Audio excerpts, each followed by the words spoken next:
All right, so why do people get stuck in a plateau in their lives?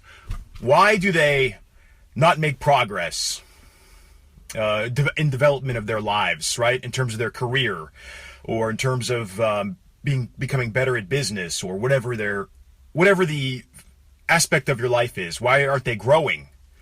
And it's because they deny the consequential view of life. That is, action-reaction.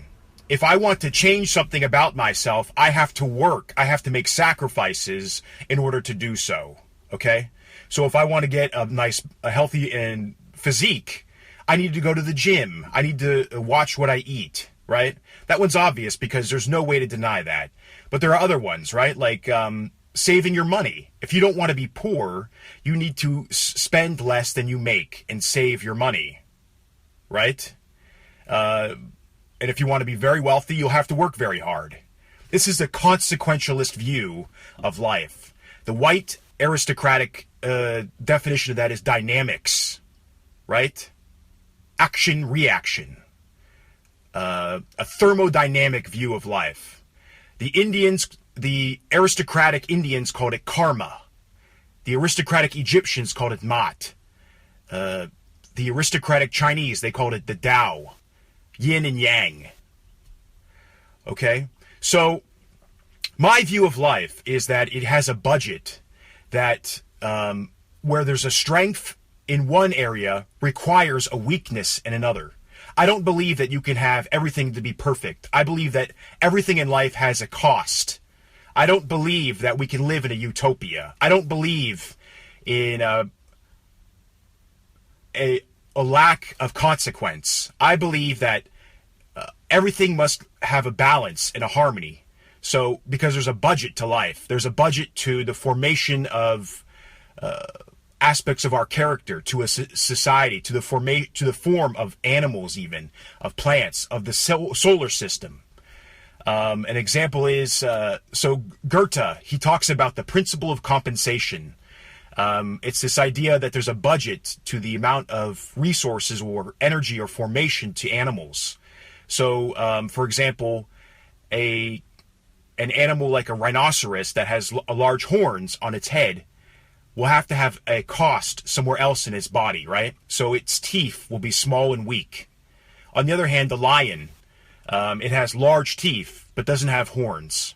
That was a cost that it had to expend because life has a balance. It's dynamic. It's got a karma, a yin and a yang. This idea of a principle of formation, of the law of compensation or conservation, the law of thermodynamics, if you want to call it that, of human form, can be applied to human personality. It can be applied to civilization. I believe that all creation is aristocratic.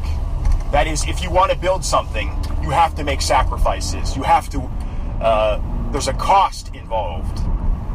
Proletarian, slavish, democratic thinking wants to evade costs. It's timeless. It's always trying to escape the reality. It's utilitarian. The irony of utilitarianism is it constantly contradicts itself. We want to have high technology, but we don't want pollution. We want to have free healthcare, but nobody wants to pay for it. We want to have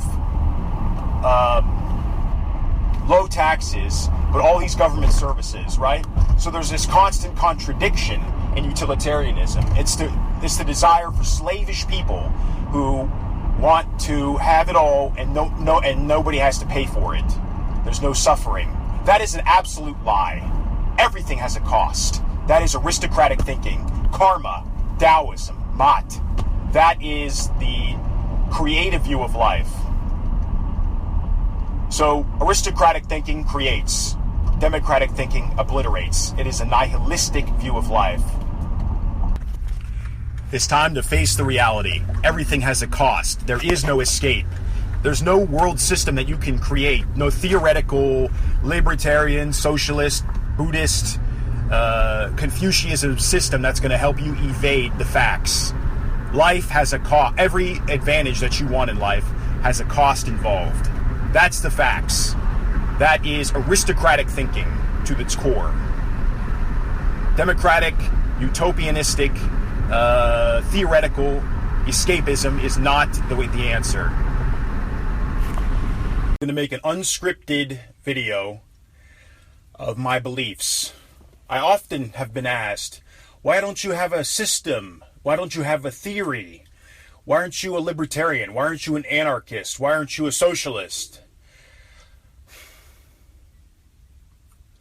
I believe in the law of thermodynamics of human beings. I believe that life is in perfect harmony and in balance.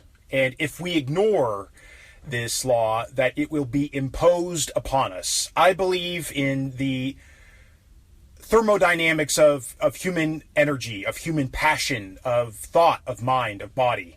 I believe that life must be in balance at all times. Male and female, yin and yang, up and down, positive and negative, like a magnet. Like everything that exists, that is alive, that is in duality, that is split in opposites.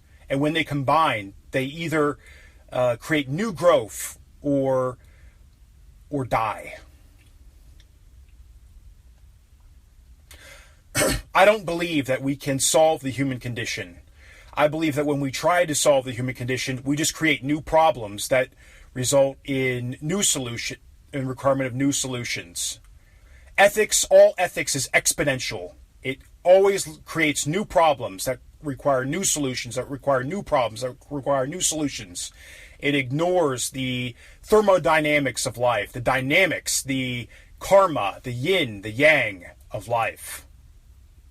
So ultimately, the result of tinkering with society and trying to fix the problems of society was that it resulted in the opposite of its intentions. Like I said, there's a duality to life. There is a yin and yang, a dynamics of all of life. And so as we strive for our ideals, our imagined ideals, as we strive for them, we create the unintended consequences of the real. The ideal creates the real, and the real is always the opposite of what we intend. Because there must be balance in all of life, and so on and so on. Utilitarianism and all forms of ethics are exponential. They always go out of control. Okay? Metaphysics, dynamics is sinusoidal. It understands the yin and the yang, action, reaction, dynamics. So we see, so the cause of global warming is a result of progressives feeding and clothing and giving medicine to all these minorities in Africa, the Middle East, China. They couldn't let other people suffer because they were utilitarians, right? They said, oh, if we give them medicine, that will stop and then it will solve the problem. But all that it did was just create more poor people, right? That can't feed themselves, that are starving, that are suffering. Then they go and give them food and medicine and money. And what does it do? It creates more poor people who can't feed themselves. So the problem goes out of control because they're unwilling to accept the limits of man. And so the idea of the thermodynamics of life, the yin and the yang, begins with an idea of accepting limitations. And when you understand that there's a budget to life, that is when you can begin to see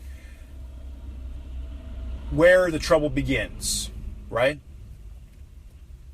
And the trouble begins by not accepting limitation.